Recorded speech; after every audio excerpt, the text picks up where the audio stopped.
Tracy Swedlow, and this is Televisionation. I'm very happy to have Vikrant Mathur, who is the co-founder of a company called Future Today. Welcome to the show, Vikrant. Thank you, Tracy, for having me.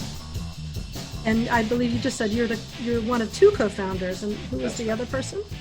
The other person is a gentleman by the name Alok Ranjan. He and I were friends and together at Microsoft way back in 2005, 2006, which is when we started the company. So the company Future Today, which obviously we're going to discuss, is doing all kinds of things with gathering libraries of content, licensing deals, distributing to all of the OTT platforms. You're a busy guy. And I'm definitely very curious, back then in 2005, did you know what was coming? Because that was definitely early to try to form a company. So what was the initial idea behind starting Future Today? Yeah, no, absolutely. So we started the company with the idea of trying to put together a video-based platform for food and cooking enthusiasts. It was a website called ifood.tv. And I saw that in your domain name, in your email address. That's right. And that's why my email still, a lot of people ask me, my email still says iFood TV, because it was the first video platform service that we launched. And we were, this again in 2006, I think YouTube had just been acquired or was on the cusp of being acquired by Google. And we looked at the media landscape and we felt that digital video, back then it was only desktop, would essentially change in a very fundamental way how people consumed content. And so as we were thinking about various ideas, various concepts, we thought of putting together a service for food and cooking enthusiasts, where if it's 7 in the evening, you want to make meatballs and pasta, you're anything like me, you have no idea how to do it. And so you could go to Google and search for recipes, text and picture-based recipes, which is what we did, as we were trying to, improve our cooking skills. Or you could come to our platform, iFood, where we would serve up, no pun intended, video recipes to you. It's a good pun. It's a good pun. And these recipes would be tailored to your taste preferences, your health-based needs, your dietary restrictions, and a plethora of other types of information that you would want to share with us, right? So that was the original idea. And in the pursuit of trying to build that service, we launched on the iOS platform and the Android platform when they came about. And then in 2010, 2011, we ran into platforms like Roku, Boxy. Yahoo had a product called Yahoo Connected Television, which was a toolbar on Samsung televisions, and the original Google television, which was announced in partnership with Sony and a bunch of other TV OEMs. And so as we were trying to be on all the platforms, as many places as we could, we launched iFood as an app on Roku, Boxy, and Yahoo Connected TV as kind of the first foray into the connected television streaming. You were early yourself. That's definitely early. Yes. And what happened? I was like, go ahead. Sorry, I was just going to say, so we were, I think, 6th or 7th app on the Roku platform overall. The navigation experience back then on Roku was essentially one row of apps. Right, I remember that. The first one, and then there were 4 or 5 different other apps, and iFood happened to be one of them. And did you not want to launch on TiVo or something like that, or? Well, I can't remember, but I'm not sure if TiVo was accepting streaming to apps at that point in time. I think you're right. I shouldn't. My mistake. You're right. We did launch on TiVo eventually, I think maybe closer to 2014, 2015. But back then in 2010, I think the Yahoo Connected TV, Roku, and Boxy, these were the 3 platforms, and most notably Roku and Boxy, because they were trying to kind of go head to head against each other. These were the 2 main platforms that were just as a strategy, embracing third-party developers and trying to invite them to build apps on the platform.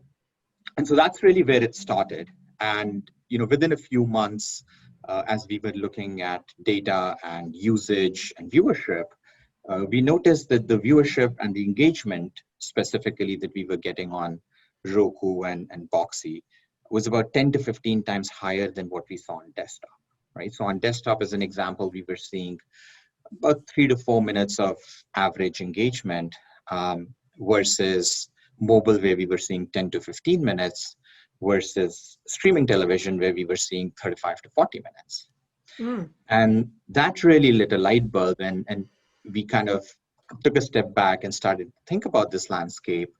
And it was the time when Netflix was launching, or I should say, pivoting from its DVD business model to streaming television.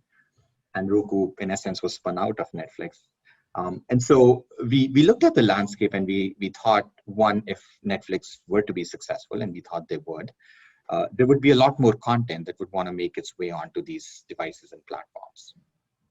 And if you think about it from a content owner perspective, we felt that there was a lot of technology that was needed to build out these streaming apps and experiences. And having had it still is, and having had built a kind of a multi-platform distribution system where you could ingest a piece of video and put it up on web, mobile, or connected TVs, we felt that we could kind of be the technology platform that a lot of these content owners, IP holders could use to distribute their content. We also felt that there would be more competition to the likes of Roku. And so there would be more platforms that would come up where all of these content owners would want to distribute. And then finally, we felt that eventually, as the industry matures and gets to scale, more and more brands and advertisers would want to shift their spend from traditional television to streaming. And so we that's before any kind of AVOD, Yes, there was no AVOD. And back then, actually, looking at Netflix, subscription was the rage. Everybody was talking about, if you went to Los Angeles and spoke to the distribution companies there, everybody was really focused on building subscription-based streaming services. And we were essentially taking a completely different approach, where we said, if you have to put together a subscription service, you really need to have a very, very big war chest in terms of being able to fund the content that you would have to go out and license. You would now start competing head on in terms of rights with the likes of Netflix.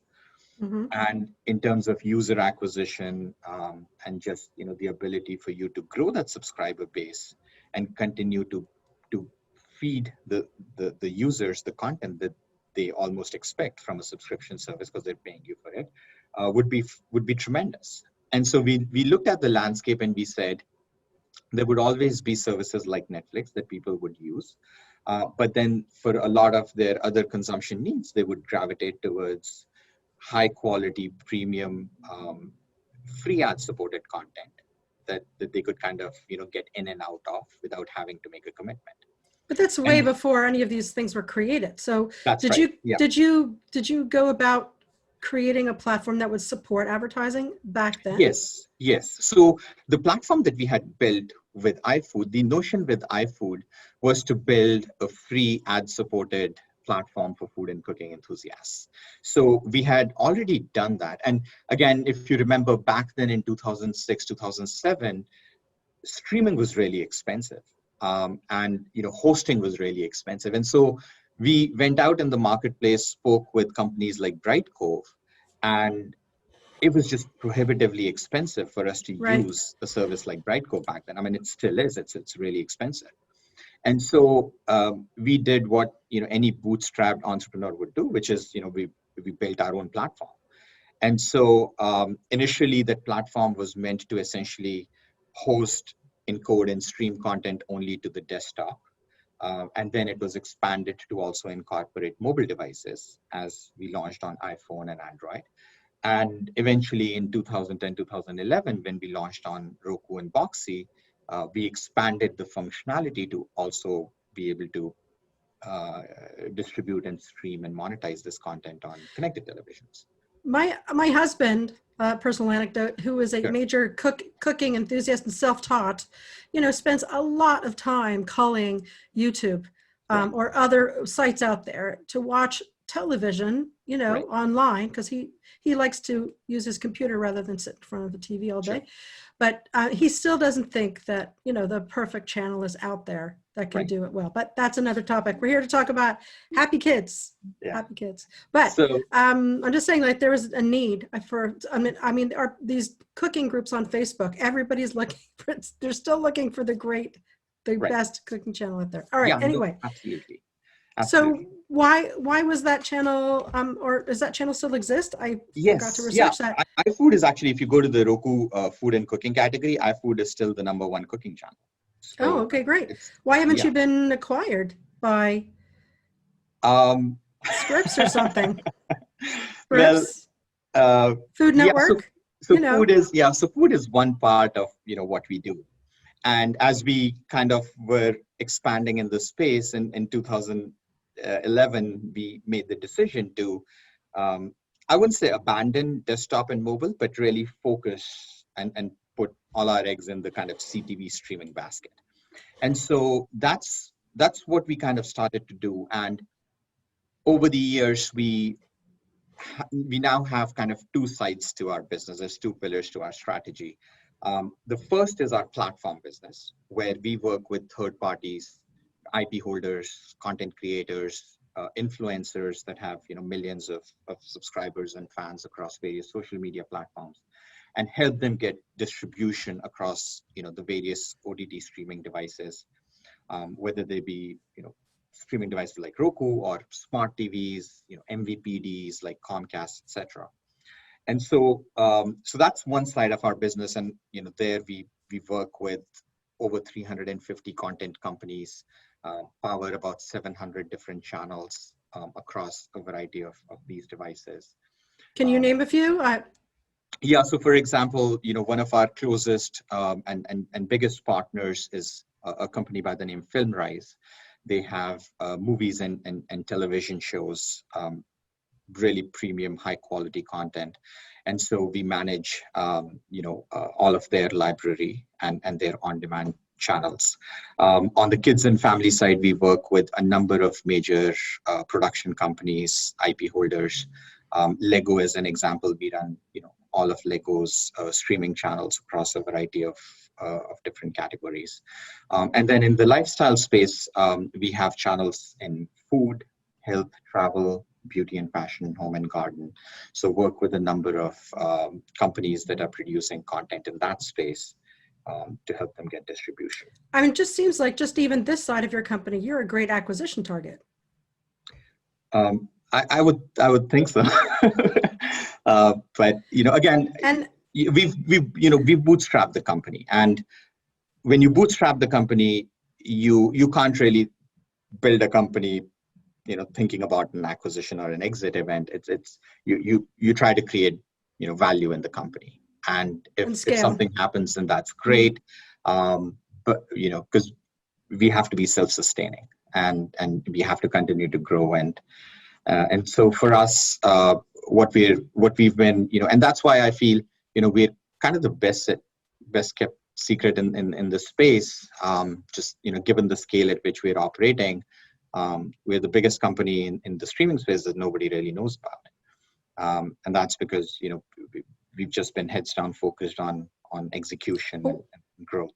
When you say big, what is big to you? Like, is it by number of hours that you serve across all of these platforms, or how many platforms you're serving to? Or I would say it's absolutely. Or the money you're generating.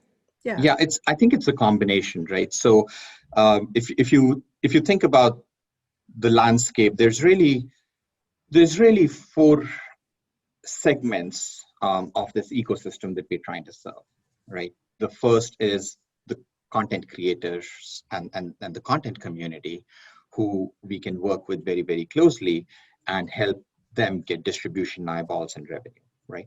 And we do that not in the form of a Netflix as an example, where they would just license the content. It becomes part of a bigger kind of set of library and experience. We help these brands get their own branded channels and apps, so that way they can kind of continue to build their own. So a multi-touch point distribution Exactly. offering. Exactly. Okay. So, in that category, like I said, we have close to about 350 different partners that we're managing, and running about 700 different channels for these partners. The second segment in this space is the OEMs, right? So whether it be the streaming devices like Roku, like Amazon Fire TV, whether it be the smart TVs, whether it be. And you just launched with Vizio, right? Smartcast. Yes, so we just launched linear channels on Vizio. We've had a couple of on-demand channels on Vizio for a long time, but we just launched linear channels as well. Are you serving ads into that environment at the same time? Yep. And will you be working? Will you be getting data back from their ACR? No. So we would get any data that we could get, as part of our own app experience, but I don't believe we have access to the ACR data. I think that's proprietary to them. Well, I mean, it's their business who they give that to. But anyway, right. So where do you think you'll find the most success in a linear environment, or still in the OTT space? Well, I think there is a place for both the linear experience as well as an on-demand experience in our lives. I think there are times when I have, it's Friday evening and I have a specific, movie or a type of movie or a type of show that I want to watch. And so I can go to, a platform like Netflix or, a HappyKids or a FilmRise or Fossum, and I can go and I can look for a specific piece of content, right? And be engaged with it for the next hour, 2 hours, whatever the case might be. And then there are also times when, it's Wednesday evening, I have 30 minutes to kill and I just want to browse around, right? And I don't really have anything specific in mind, right? So I just want to channel surf. And if I run into something that's great, I'll engage with it and I'll spend some time. But, that kind of lean back traditional television viewing experience, I think still continues to exist. It just depends on what the context of that consumption experience is, right? So I feel there is a place for both. Now, there are certain categories where I think one is more appealing than the other. So if you talk about kids as an example, we have a number of HappyKids as our flagship channel. We have a number of very strong apps in terms of viewership that we manage.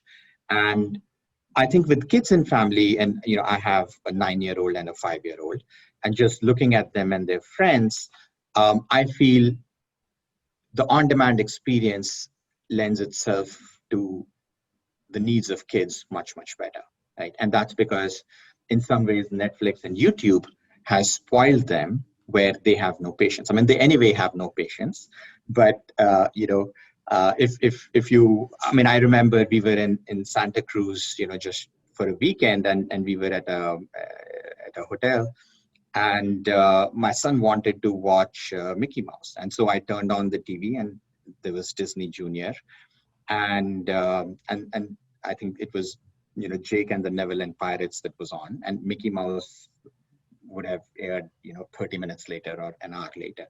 And so I told him to, wait for Mickey Mouse to air. And he couldn't understand the concept of having to wait to watch Mickey Mouse, because everything is basically a tap, a click away for them. Well, they don't even. I remember when my daughter was much younger, and she just wanted to go up to the screen and click it to change the channel, yeah, right? So absolutely, they're telling us where things need to go anyway, right? So I think there's with kids, I feel the on-demand experience is perhaps more relevant to their needs and their just their desire to consume content immediately right then there on whichever device. So tell me, let's hear about this new channel that you said it's your flagship channel, but why is I mean, has it been around or is this brand new? Yeah, This is your first kids channel or that's right. not? Okay. That's right. So we I'm just launched looking at my Happy. notes. Sorry. Right Sure. up here. Yeah, we launched Happy Kids way back in 2012. Okay. So it's not brand And new. I mean, I thought it was more new, but I no, guess it's not. been around for a while. Okay. And it's, on platforms like Roku, it's, I would say it's the largest. I mean, we sit, right next to PBS Kids and Disney and Nickelodeon. And so, we do a ton of viewership on it across the board. Okay. But it's It's a a great channel. brand. You should be making clothes with it or something. I mean, it's such a great brand for merchandising. Merch. Right. Someday, perhaps. I bet So that'll generate more money for you than this. That's my prediction. yeah. Okay, go ahead. But yeah, it's a channel for kids and families. We have content which has been curated into various age groups, various content genres and segments. There's, I feel like there's something in it for everybody, right? So whether you're looking for the most popular content, the likes of, I would say Talking Tom and Lego and Barbie and Thomas the Train and, show Cat in the Hat, shows which are, very, very mainstream popular that you would expect to see on broadcast television, to, YouTube influencers, niche content, art and craft videos, learning educational content, right? So there's a wide variety of content. We've got about 55,000 videos in our kids category right now. We just hit that milestone.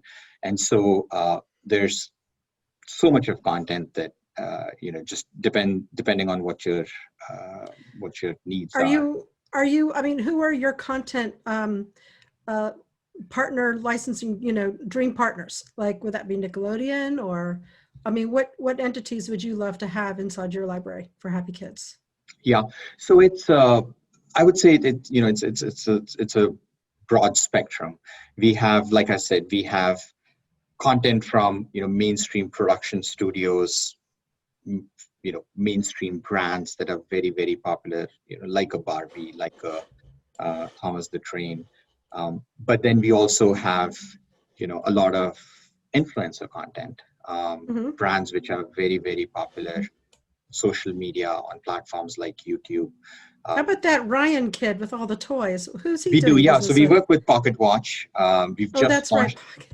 Yeah, so we've just launched Ryan's Toy Reviews. We work with companies like Moonberg as an example. They have brands like Little Baby Bum and Blippi, which are very, very big in kind of the YouTube space. So it's it's a variety of, in terms of the size of the type of company that we work with. It's a broad spectrum, and in some ways it's about the quality of the content and how engaging we think it would be, just given all the data points that we have and what we see kids and families consuming. For us, it's about giving something unique, giving something different to. Do you have access to the Octonauts? Do you know that brand? I do. My son loves it. He, that's the one show that he always goes to Netflix and watches. To answer your question, not yet. Well, I know who to send you to if you need I would it. love to talk to them. Okay. Okay. So, what's the sort of trajectory of this kind of content in terms of finding new platforms to distribute to? I mean, obviously the kids, like you were saying earlier, love on demand. I mean, do you think is there a way to make this more appealing to kids to use on iPhones and things like that? Or do you think this is more of a big screen experience? I mean, is in other words, the data that you found where people were picking up your content more aggressively on a big screen as opposed to on demand, is it opposite here with all this kids content? What's the long-term trajectory about where you want to place this content? Right. So again, the consumer behavior is a little bit different across different categories, right? So if you look at movies and television, long form, an hour and a half to 2 hours of commitment, We definitely see, and by the way, we have mobile apps for most of our flagship brands and channels. And so users can access HappyKids and FilmRise as an example on their phones as well as on the big screen. But we see, for non-kids, we see the television being the kind of the main way that people are consuming and accessing this content. With kids, it's a little bit different, right? So if you're at a restaurant, which depending on the situation, I go get sushi or whatever it is, and there's always some family next to me, and they're all the kids are been put on their phone, while they're waiting for their food. Nobody talks to their parents; they're just watching. Unfortunately, on the phone. Although as a parent, sometimes it's refreshing to have that 20 minutes of silence, I guess. But depending on again what the context of that consumption experience is, whether if you're on the road or mobile, then having a tablet or having a phone next to you and being able to watch and consume this content is the way to go. But when you come back home, then you're in your living room and you want the big screen experience, right? So I think one of the things that we can all agree now is people want their content, anytime, any place, on any device that's in front of them, right? And so that's really the market, or that's really the need that we're trying to fulfill. Well, to harken back to our earlier discussion where you anticipated the market and saw a lot of things, I think very early compared to a lot of other people. Can you give me a sense of where you think all of this is going? What are your projections? What are your predictions about the streaming market, the FAST market, AVOD, OTT, ATSC 3.0? I don't know if you're aware of all that, but broadcasters sending content directly to the big screen through over the air. What are your thoughts about the future? Slightly more than today, like future. Right. Future. Yeah, I mean, it's a fascinating time to be in this industry. We, over the last 10 years, every year I thought, that year was going to be 2020, the year where, mass adoption happens across the board. And what we are seeing right now is really that kind of, point where you can kind of expect the hockey stick growth and adoption to happen across the board, right? So we've all kind of, through our individual personal experiences, we all know how people are now flocking to these devices and services and accessing and watching content on various services, and that's true. But one of the things that we've been trying to do is evangelize this ecosystem to the content community so that more and more high quality premium content makes its way onto these platforms, right? And finally, you see that happening now, whether it be the launch of Peacock or HBO Max or Disney Plus and whatnot, right? So the traditional content companies that are sitting on these vast libraries of precious content, they have finally realized that streaming is here to stay. And they need to either embrace it or, potentially die, over the coming years. This morning, actually, I believe a major investor of Disney's, a guy named Dan Loeb, suggested to Disney that instead of, I think he said to take $3 billion of their money, to take $3 billion and to reinvest it in streaming. Right. I think that he is suggesting that because, of course, they're having difficulties with the parks, but I think that people strongly believe that streaming is definitely here to stay, like you said, and it's only going to get more complex.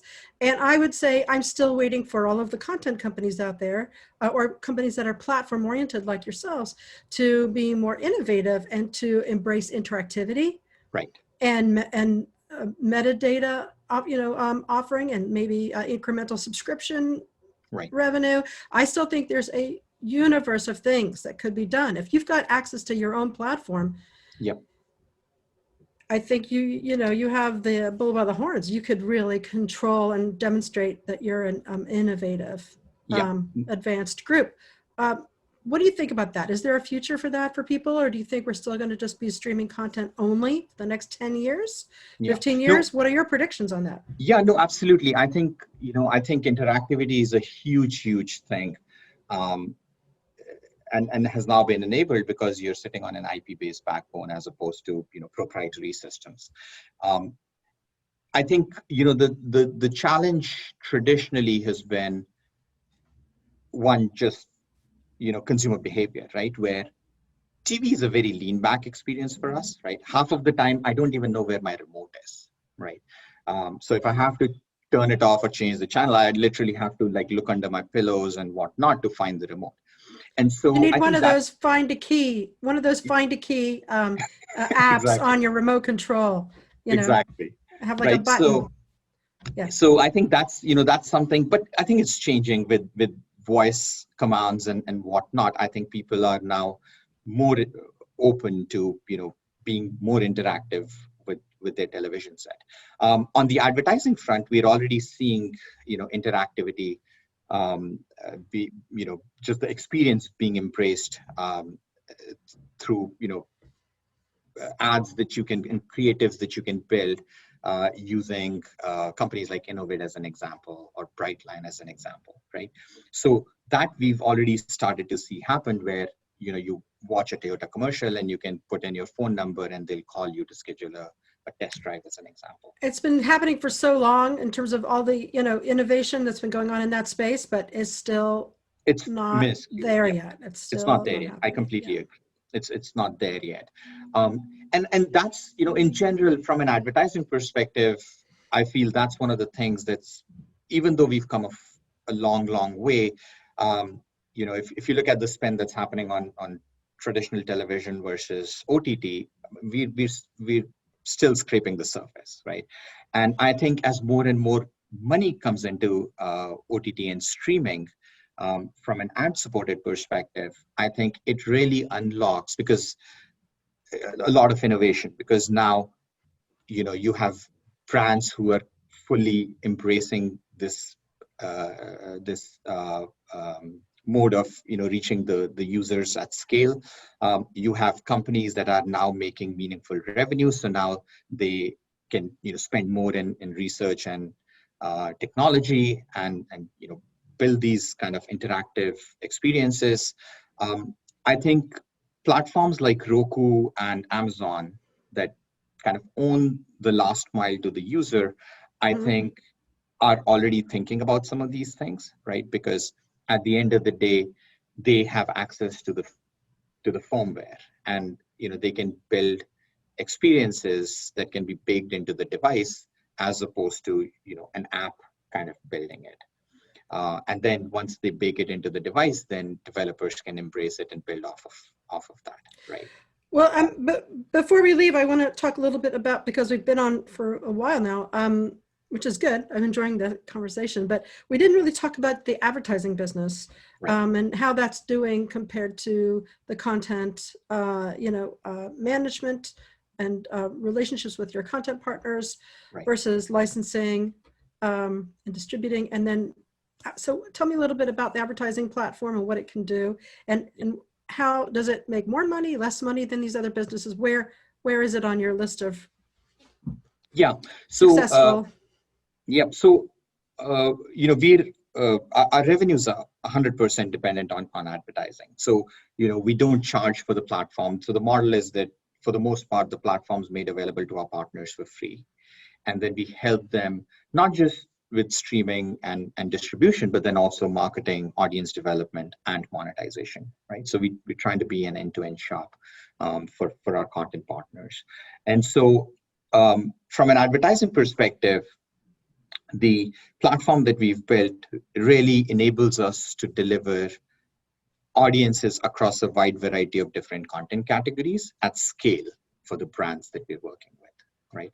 So since the very beginning, we've been ad supported, and we've kind of built out the technology stack to enable the advertising experiences. In addition to just running traditional pre-roll and mid-roll, we have a number of interactive and proprietary ad products that we've built that we're also sharing with with the brands that they can leverage to reach their target audiences.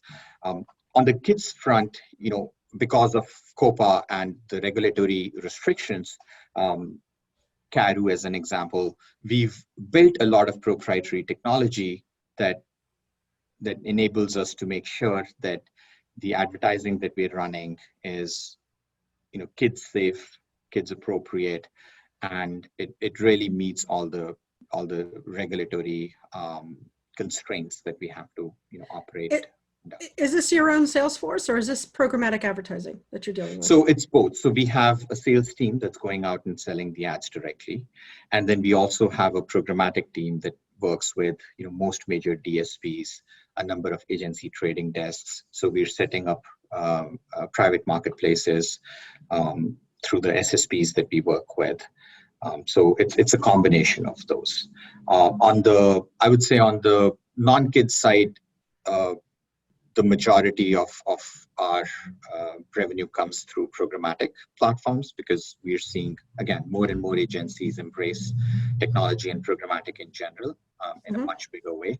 But on the kids and family side, most of it is direct sold, just again, given the regulatory constraints.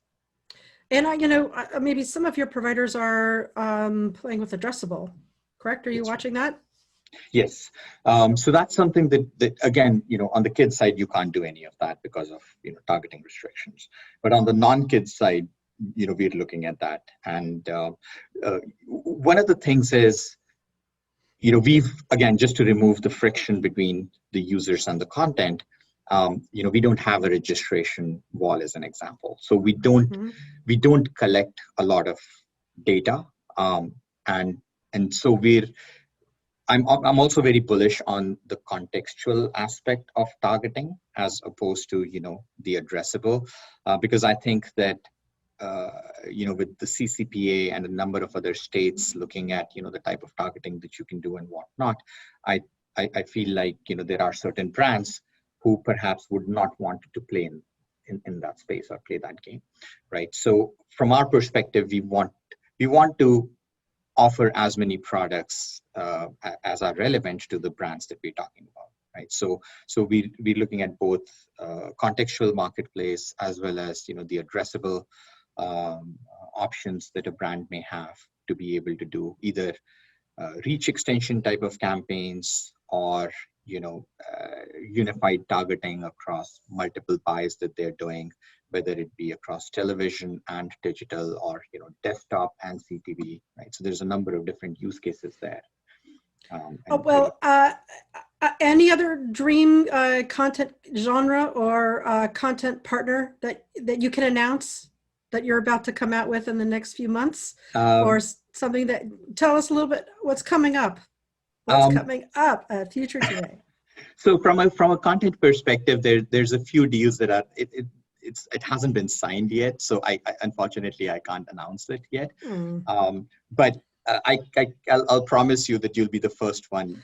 Everybody says that, but you can tell me offline. We have an offline phone, red hot phone right here.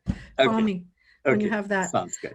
All right, thank you very, very much. I think we've gone through the whole story, I think, of Future Today a little bit, or at least touched on the surface. I'm sure there's so much more.